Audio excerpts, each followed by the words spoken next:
forgot that I have to introduce Jeff McLynch, our speaker tonight. Jeff, this is the third time he's come to Plymouth, and every time the presentation has been fantastic, so I'm sure he will also not just disappoint us tonight. Jeff is the Executive Director of the New Hampshire Fiscal Policy Institute. He manages their operations and oversees its research, communications, and outreach efforts. He previously served as the State Policy Director at the Institute on Taxation and Economic Policy, where he helped to provide policymakers and the public with accurate and timely information on tax systems across the United States. He also served as Deputy Director of the Massachusetts Budget and Policy Center, and on the professional staff of the U.S. House of Representatives Committee on Ways and Means. So it's a very good background. He holds a Master's of Public Policy from Georgetown University. And without further ado, I'd like to welcome you. Thank you very much for coming. Thank you, Joyce, for that really kind introduction, and thank you to all of you for having me here this evening. It's really a glorious evening outside, so you're all very dedicated listeners. I really appreciate that. And you know, if this is my third appearance, and so far the other two have gone well, if I execute tonight, we might actually have a trend. So I'll do my best to reach that prior standard. So again, my name is Jeff McLynch, and I'm the Executive Director of the New Hampshire Fiscal Policy Institute. We are a small, independent, nonprofit, nonpartisan organization that's based in Concord, New Hampshire. And our mission is really to explore and develop and promote public policies that foster economic opportunity for everyone in the state, but in particular, low and moderate income people. And I do want to welcome people to come on down to the front, because this thrilling PowerPoint presentation has lots of nice numbers and graphs in it. So I want to make sure you can see it all. You want to angle it a little bit differently? There we go.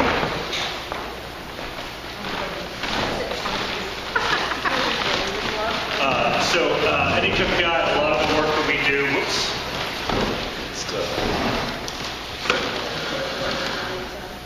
Is that working? That's better, a lot better. At NHFPI, a lot of the work that we do has focused in the past on state budget and tax policy, and we certainly will continue to work in that vein.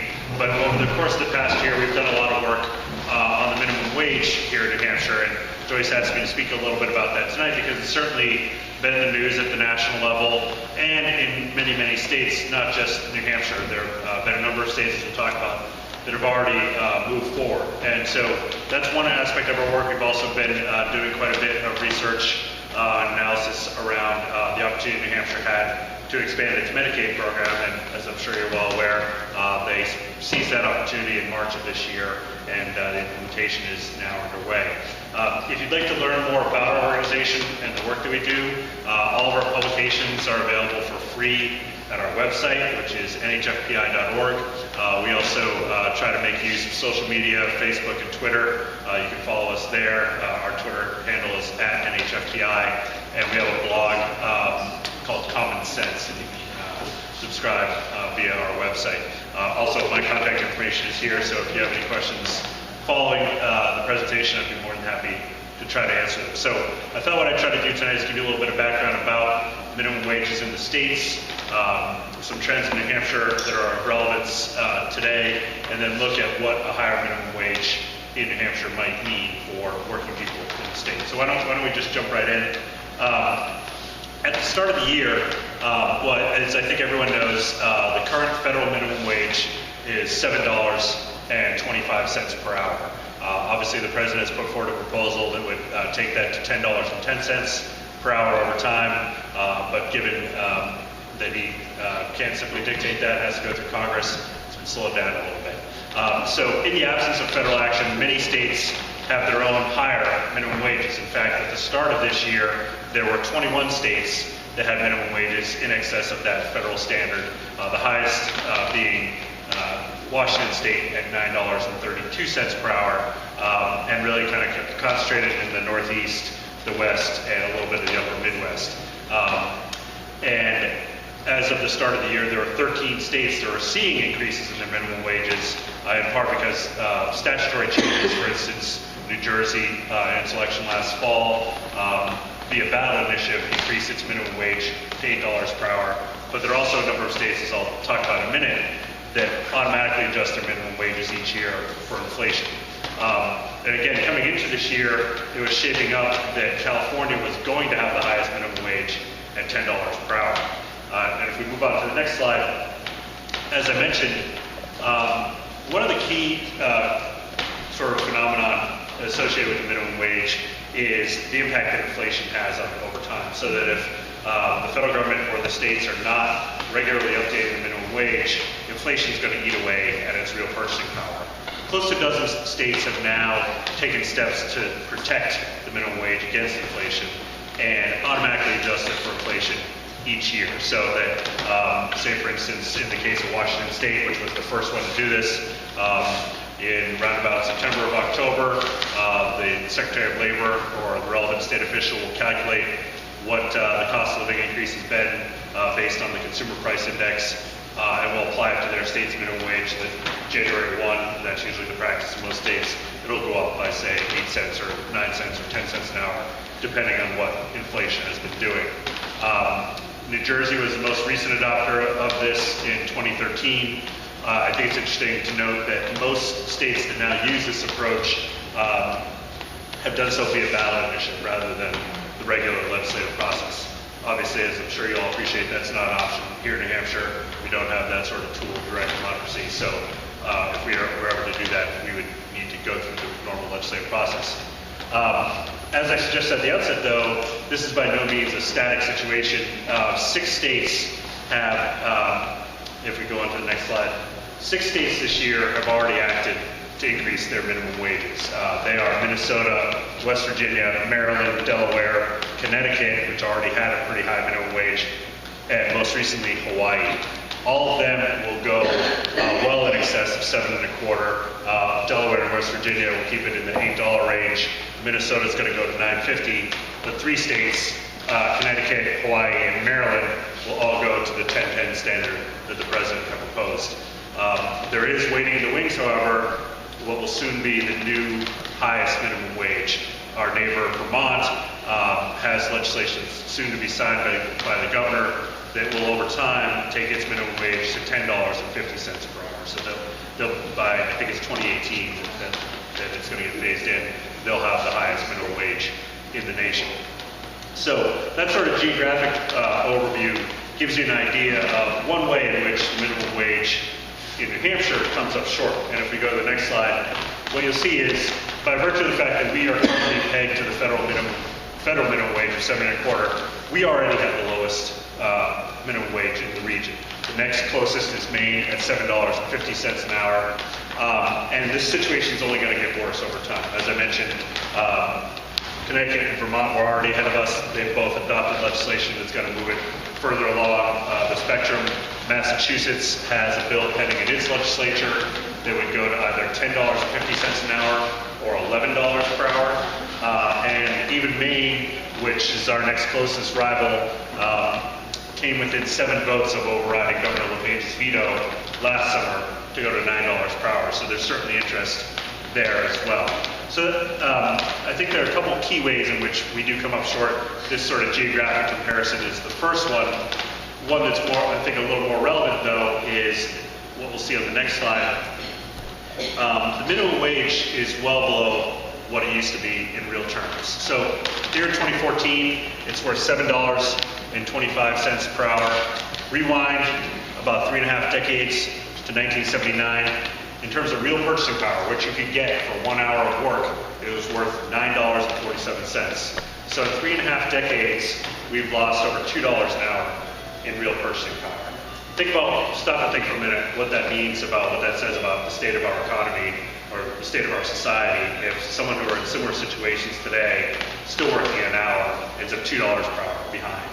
And $2 may not seem like a lot, but stretched out over a working week, a month, that's less groceries, in the cabinet, less gas in your car, and less heat in your apartment over time. And if we don't act, and it looks like we're not going to, at least in the short run, the situation only gets worse. Inflation isn't going to stop because the New Hampshire legislature has stopped. By the close of the decade, real purchasing power will fall, given current inflation projections, to about $6.50 per hour. So a decline of nearly $3 or about a third over time. Ma'am, did you have a question? I should say, if anybody's got questions at any time, please raise your hand. I'm happy to answer them. Are you shaking your fist? No, it's a mosquito. I see. Gotcha. So this is one other way in which we come up short from the historical perspective. If we go to the next slide, this is particularly interesting, I think, in that if you sort of combine this kind of cost of living analysis with the geographic one, what you see is that data from the University of Missouri allows us to sort of look at differences in states' cost of living and sort of how they compare to an overall national figure. These are states that are above that national mark. These are states that are below. There are 18 states that are above the national average. New Hampshire is among them. In 2013, our cost of living was about 21% above the national average, largely due to housing and utility costs. But of these 18 states, 16 of them, with New Hampshire and Pennsylvania being exceptions, 16 of them now have minimum wages that are above the federal standard, reflecting the fact that policymakers in those states understand that they have higher cost of living and just simply can't be held to that federal standard in order for people to make ends meet. So that's one other thought to consider. The next thing I would point out, if we go on to the next slide, is, as I'm sure everyone appreciates, the minimum wage really just leaves low-wage workers struggling to get by. When you do the math, someone working full-time at minimum wage in New Hampshire earns just over about $15,000 per year. That's represented here by this very low bar. If you compare that to what somebody actually needs to make ends meet, and these are not the federal poverty measure, but rather some measures that have been constructed by researchers at MIT about basic family budgets. Compare that to what one parent, one child family needs to make ends meet. When you take into account health care and rent and everything else that your paycheck is meant to go towards, it's over $50,000 a year, so just barely a third of that. The same is true even if you have a two-earner family, a married couple with 1 or 2 kids. It's just a fraction of what you really need to make ends meet. And that's not to suggest that by raising minimum wage to $9 an hour or $10 per hour, it's a panacea that we're magically going to jump up to that standard. But minimum wage is just one step that policymakers can and should take, and it could be part of a larger strategy to try to help people make ends meet. Part of the reason behind this, if we go on to the next slide, is that wages for low-wage workers here in New Hampshire have really stagnated over the past 30 plus years. People at the very sort of the bottom fifth of the distribution back in 1979 made just under $10 an hour. Fast forward to 2012, the most recent year for which we have numbers, they're making just under $11 an hour. So they rose by about 10%. Contrast that with wages at the top of the income distribution, folks in the top fifth. Back in 1979, they made about $21.5 an hour. At present, 2012, they made over $30 an hour, a much more substantial increase. And this next slide sort of puts an even finer point to it if we move ahead.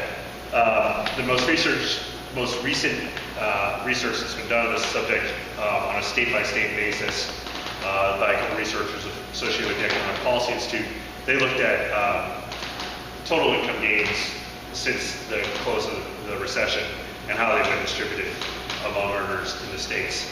And here in New Hampshire, like just about every other state, vast majority of income gains accrued to people at the very top of the income distribution.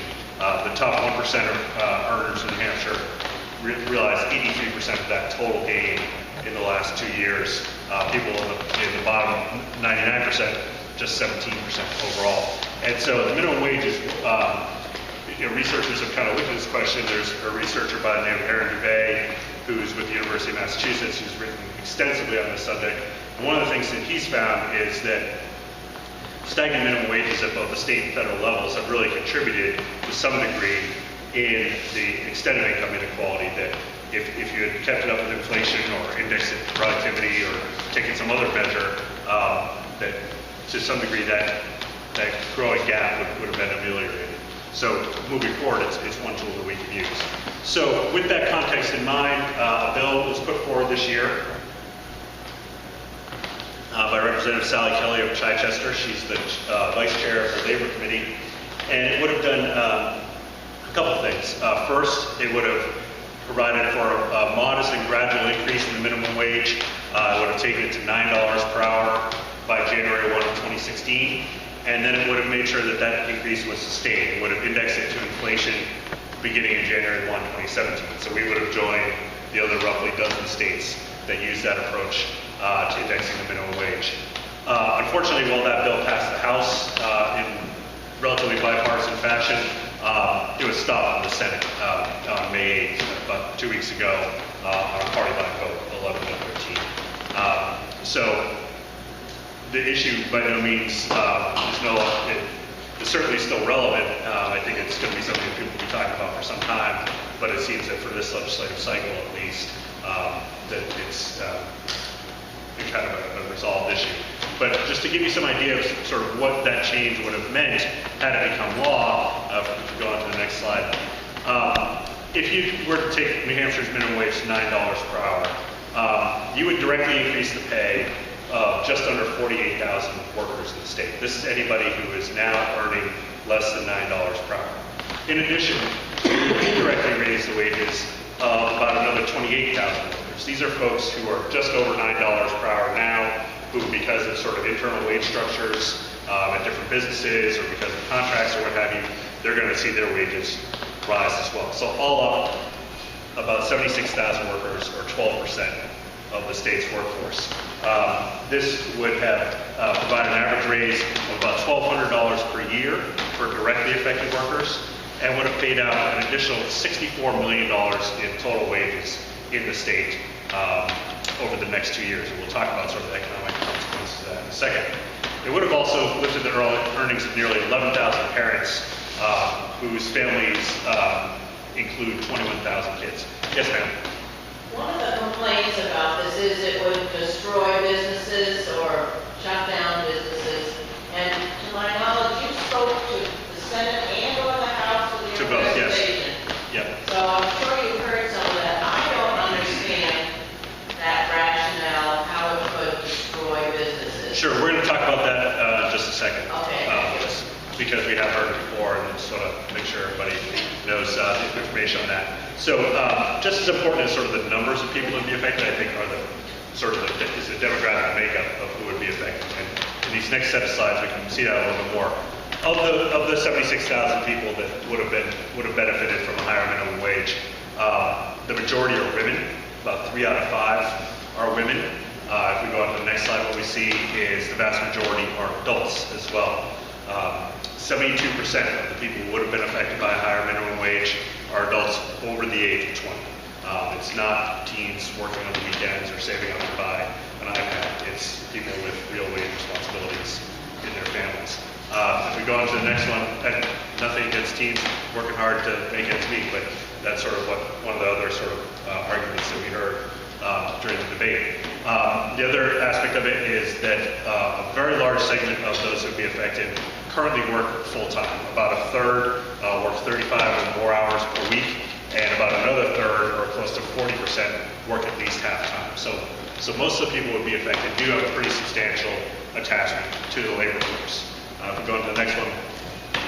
So contrary to sort of the common picture that's painted of the minimum wage worker, a teenager at McDonald's, what have you, it's really people who are trying to put bread on the table for themselves and their family.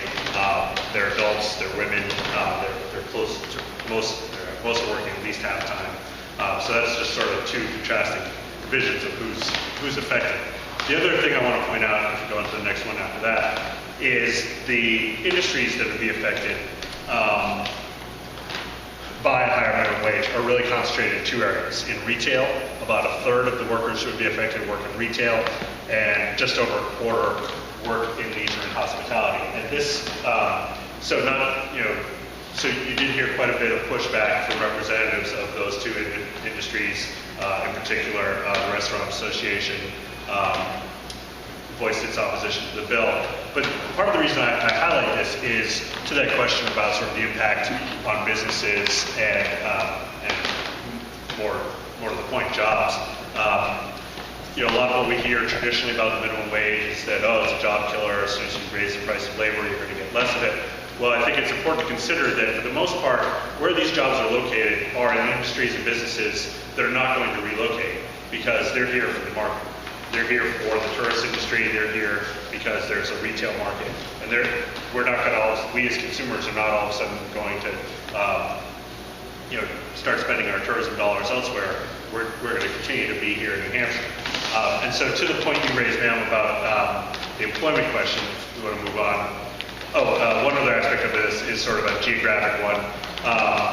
As I mentioned earlier, overall in the state, about 12% of workers would see a pay increase from a $9 per hour minimum wage. That varies across the state, and my apologies, this not only does it show up well, but the geographies we're able to use in the analysis don't correspond to sort of people's natural thinking, unless, of course, you happen to be a Census Bureau researcher.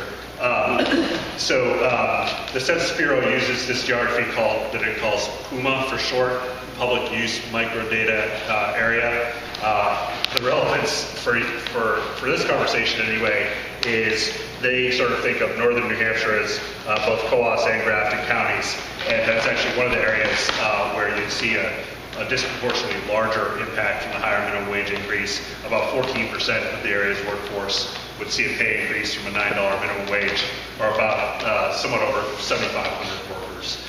And it's going to vary across the state. The most concentrated impact is in Manchester, about 15%, and the least concentrated is in the Nashua area at about 10%. So it's a little bit of dispersion depending on sort of the makeup of the local workforce. But to the point about sort of the economic impact of a minimum wage increase, if we move on to the next slide, traditionally what you hear is minimum wage increases produce job losses. And prior research pointed in that direction, but there's been a real new wave of economic research on the minimum wage, and two studies in particular are sort of the exemplars of that wave of research. And they're conducted within the past few years.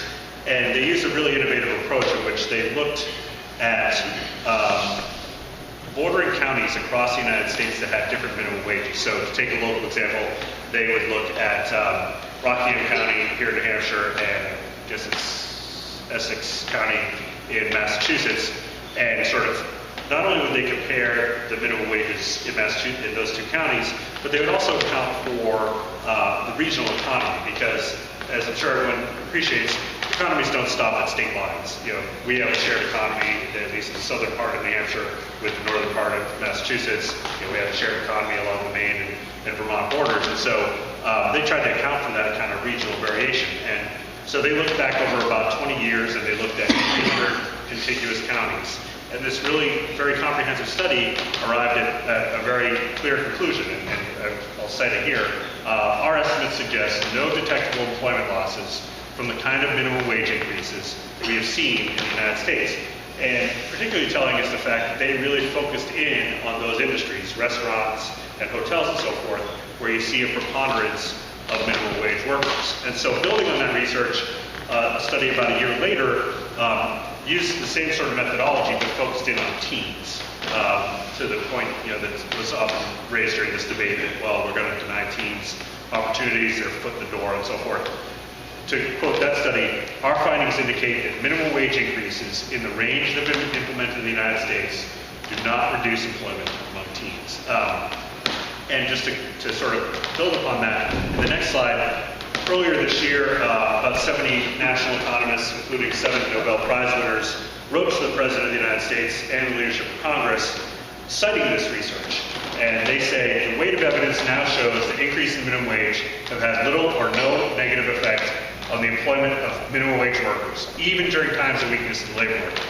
Research suggests that a minimum wage increase could have a small stimulative effect on the economy as low-wage workers spend their additional earnings, raising demand and job growth, and providing some help in the job struggle.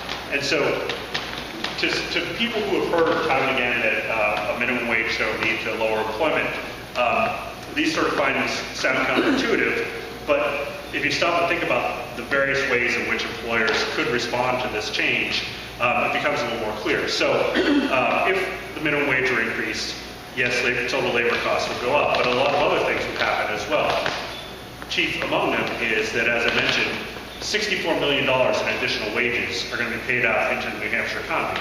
So that's going to boost the bottom line for businesses here in New Hampshire and the communities in which low-wage workers live. And in fact, there was a study done, I think, in 2010 by researchers at the Chicago Fed, and what they found is that for every dollar increase in the minimum wage in sort of prior instances, you saw a $700 per quarter increase in household consumption in the households that were affected. People are going to go out and spend that money, not because they're spendthrifts or anything, but because they have to, out of necessity. They're already scraping by, and so they're going to need, replace the shoes on their kids' feet that have been worn through, buy some additional groceries, stock the pantry. And so that's one impact. The other impact that you're likely to see is you're going to see a significant reduction in turnover among low-wage workers. And as employers will tell you, turnover is costly. You have to go out and recruit people, you have to find them, interview them, train them, and that impacts your bottom line. And that's one other sort of benefit that you see. Another thing that you'll see is that workers are more productive.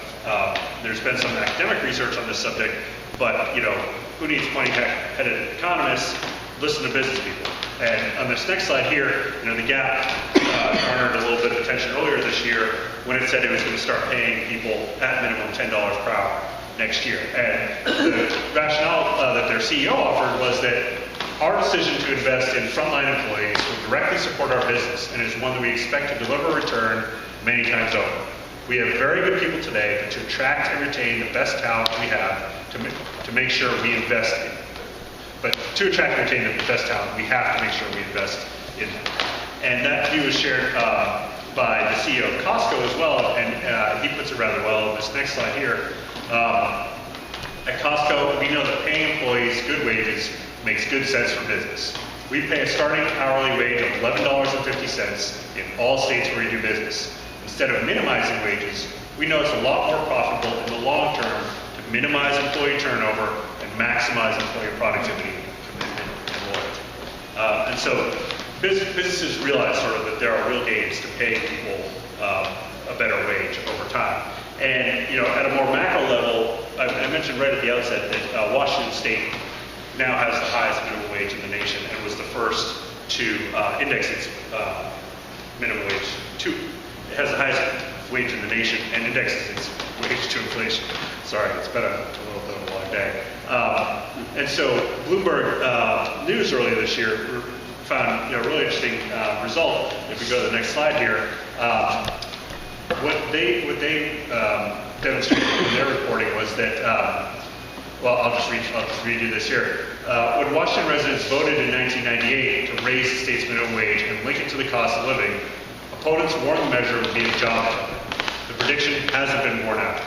In the 15 years that followed, the state's minimum wage climbed to $9.32, as we talked about, the highest in the country.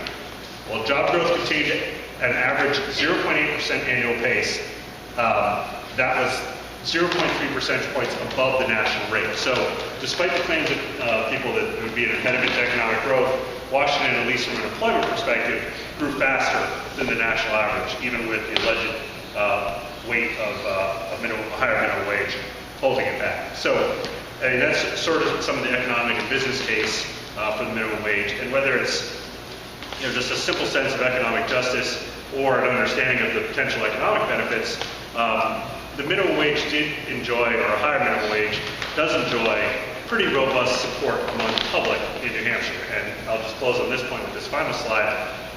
The UNH Survey Center and the MUR Granite State poll back in February asked folks, would you support, or there's a bill in the legislature that would raise the minimum wage 8.25% next year and $9 per hour after that. Would you favor or oppose this increase?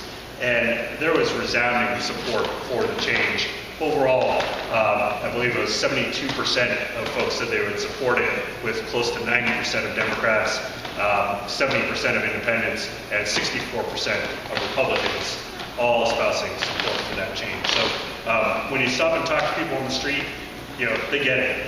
They think it's absurd that anybody can try to make ends meet on 7 1/4, and it has a very intuitive appeal to them.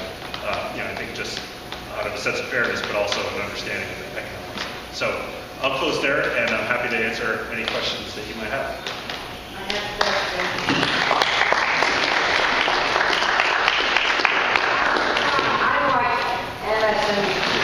Okay. And on there, they have a either from Iowa or Ohio. They have blocked any tax relief to Walmart, because Walmart was getting a tax break from the state. Yep. Is that happening in this state? I don't believe so. There's been a move in a number of different states, and it may not apply just to Walmart, but a variety of different states that have used tax incentives to try to lure employers to the state or keep them in the state have realized that they don't always get what they pay for. And so what they've started to institute are what are called clawbacks. And so when the legislation gets adopted, there are provisions that stipulate, well, if you don't hire this many people and pay them at least this wage or provide at least these benefits, we're going to take back some of the benefits that we provide to you. So. Okay. Now, my second comment, and I'm done, and then I'll be done, with what she had said about businesses, losing businesses if the minimum wage is up. Honey, look at Front Street. Businesses are closing right and left. Right on Front Street, right in Plymouth. Look on it. Pat's Pizza, gone. Closed. Okay? There are businesses closing now. Because, not because of Mrs. Wade, because people don't have any money to spend in their business. Right. Thank you. Ma'am, you have a question? I have two questions. One, what would the impact be on state and local government? I assume that there are minimum wages for a whole lot of employees in the state and federal governments. What would the financial impact be on taxpayers generally? And two, has anybody ever thought about trying to do something with profit sharing so that instead of always counting on minimum wage, and if Costco is the big, $11.50 minimum wage, that only comes to about $34,000 a year. Not so much. So maybe minimum wage is not the answer. Maybe profit sharing in some way might actually get to employees having better wages. So to your first question, when this particular bill, HB 1403, was considered here in New Hampshire, depending on sort of the specifics of every bill, there's a fiscal note attached to it sort of indicating its impact on state and local government. I believe that for this particular bill, there was the expectation that there would not be higher costs for state government, but there might be slightly higher costs in the second year of the bill for county government because they have more employees that are closer to that $9 per hour and wage. Local government? I don't believe that. I believe that analysis was limited strictly to local government. I don't recall the municipal association testifying one way or other about their potential costs. To your question about sort of profit sharing, I think I touched on this sort of a little bit. I think in trying to sort of promote economic security among low-wage people, you can take a sort of multifaceted approach. You shouldn't by any means put all your eggs in the minimum wage basket. Profit sharing may be part of it. I think the state made some steps forward this year in enacting the Medicaid expansion so that people have access to health care. Other states have used refundable tax credits for low-wage workers. So in New Hampshire's case, we have what right now a very small low and moderate income property tax relief program, and the filing period is now for anybody who's not aware of it. So make sure to go to DRA's website to learn more. I just can't see the Koch brothers doing profit sharing. I'm sorry. Well, we don't have to wait on the Koch brothers, but so for that low and moderate income property tax relief program, New Hampshire could make that more robust so that you either provided additional relief or that you expanded the base of people who receive it. There are other states that sort of piggyback off of the federal earned income tax credit and provide a state level earned income tax credit that rises with your wages up to a point. New Hampshire could follow that as well. So whether it's minimum wage or profit sharing or tax credits or healthcare, I think it's sort of something that needs to be taken. Yeah, but the conversation I hear generally is basically about raising minimum wage. It doesn't do it. You don't educate a kid on $24,000 a year and pay your rent and your taxes and your car insurance. I mean, it's not, 1150 isn't going to do it. So there has to be some other way to begin to share this enormous corporate pie. Sure. And because minimum wage, it's not going to cut it. Yeah, I agree. I'm not trying to convince anyone that minimum wage is sufficient by any means. It's just simply a one step forward that states can take in the absence of other options. What was New Hampshire's minimum wage? We had what was it during the Bill O'Brien Republican legislature that we repealed that? Yes, what happened in, I think it was 2010, is we changed the law such that in most states what you have is a situation in which if you look at state law, there is a minimum wage that's specified, and that minimum wage may or may not be above the federal level. If it's above the federal level, that's the one that applies. If it's below the federal level, the federal one supersedes it. In New Hampshire's case, what was done in 2010 is just to strike from the books altogether any kind of notion that New Hampshire has a separate minimum wage. In terms of sort of people's paychecks, really didn't have any impact because we're still below what the federal was, and so the federal applied. It was more the idea that we should simply follow the feds rather than go out on. Yes, sir. So, I work for a company that's based in Vermont, as offices in New Hampshire. And we got to hear from Governor Shumlin, since she came back hired, it was very enlightening. It was not lost on me in your statistics that Vermont is supposed to have the highest minimum wage in the country, New Hampshire is to be tied for last. It's also true that Vermont's unemployment rate, at least in the recent period, has been at least 0.5% below New Hampshire's. But also, I'm taking the single payer health care. Yeah. Those are very high taxes. So I'm wondering, I mean, you can probably talk to more Republicans, most of the day than I could. When you're talking to Republican legislators, does the example of Vermont come up, and how do they explain away this Vermont? Sure. I don't know that it resonates all that much, to be honest with you. The point that I try to make is not only is this sort of, so there are two things that are happening here. One is that the face of the low-wage workforce is changing nationwide, but New Hampshire too. And it's becoming older, and it's becoming better educated, as sort of these statistics show. And it's also the case that if you look at the areas where we're expecting the largest number of jobs to rise in New Hampshire, at least in the near term, it's in low-wage sectors.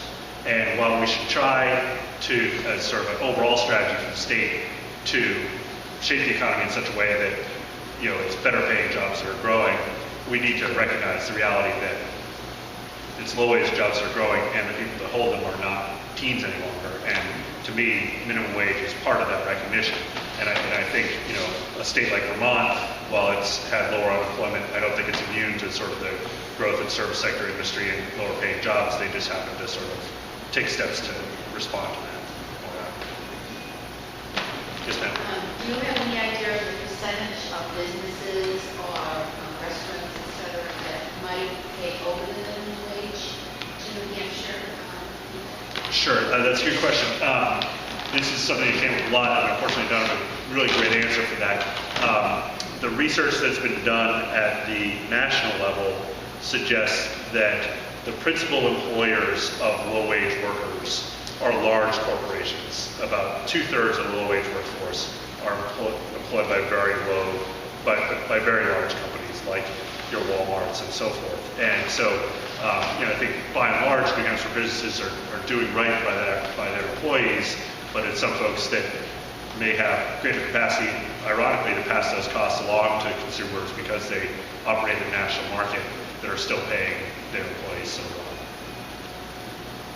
Yes, ma'am. Just to bring it home, because I work in the school system, it's a place that a person might look to think, what are the wages?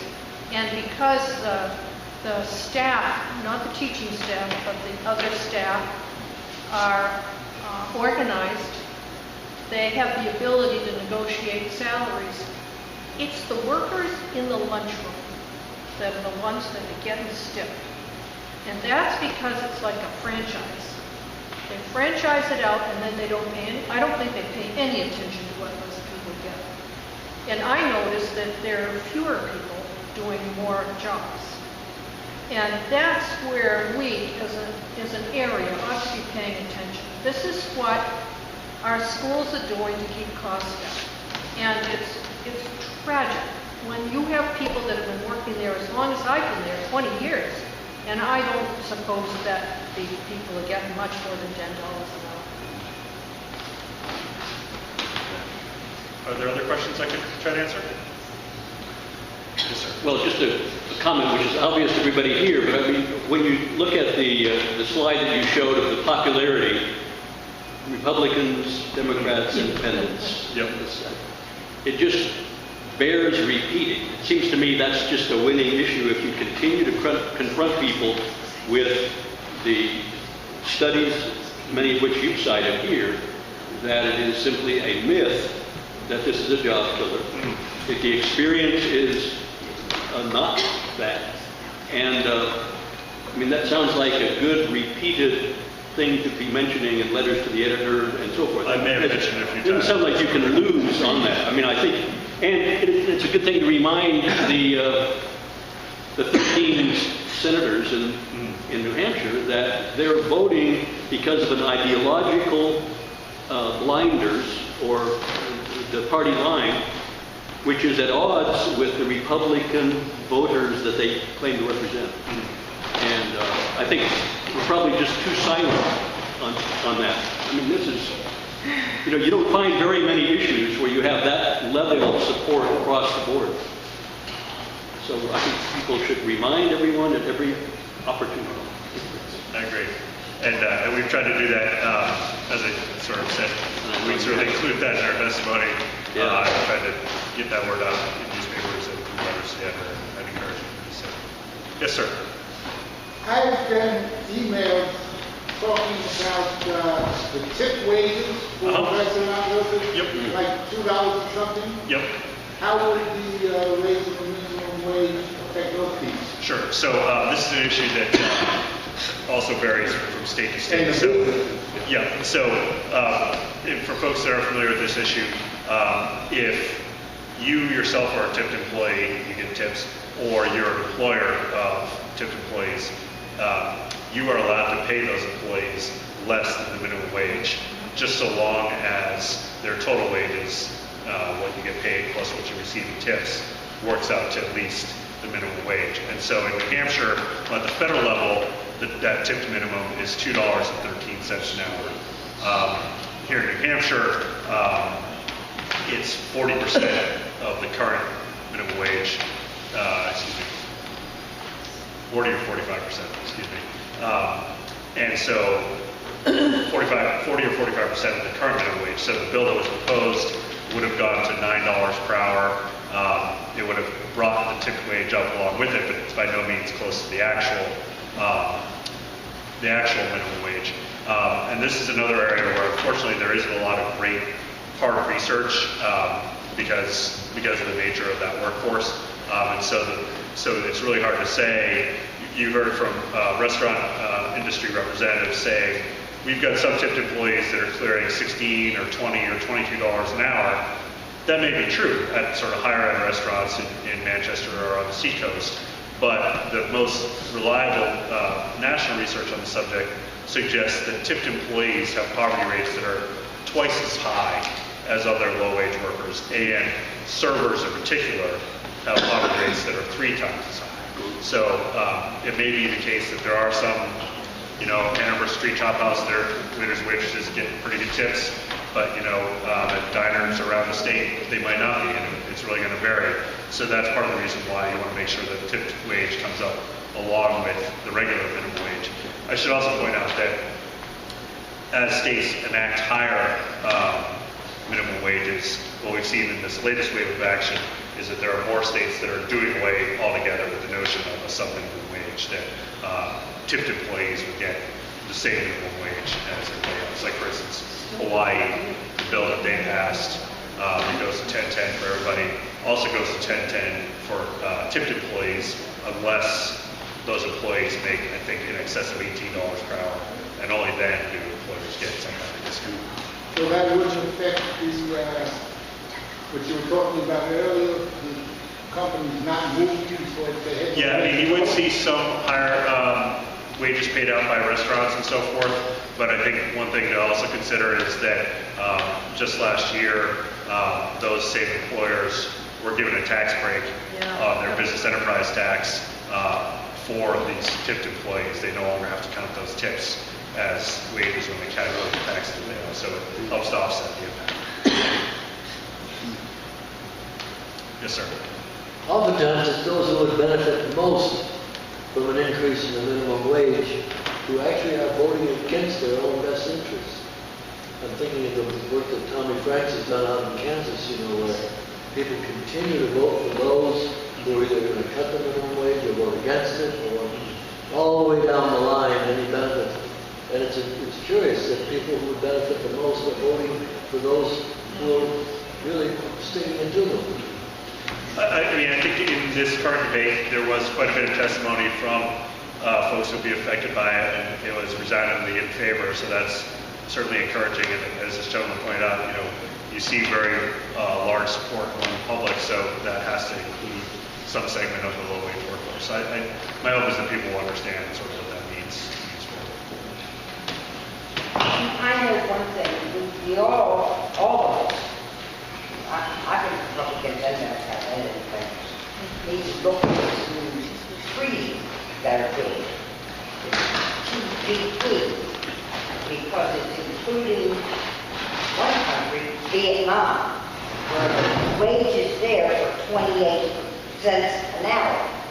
Now, we know what happened with China. You want China? Go to Walmart. You've got China. Okay? So, you think Walmart isn't going to move to Vietnam? Sure they are. They're going to leave China and go to Vietnam because the wages there are 28 cents an hour. So we've got to watch this treaty that we're doing. I don't like it at all. It's going to take jobs from America. And we've really got to concentrate on it. If there are any other questions, I think I'll wrap up there. Sir? What do you think is the best way to overcome the vote in the Senate? Well, I think if we'd had a little more time, I think we could have brought some of these arguments to bear. I mean, I think there's going to be quite a bit of turnover in the Senate this session. A number of senators have already announced that they're retiring, and so with a different makeup, we might see more progress next year. Right, great. Thank you. Thank you.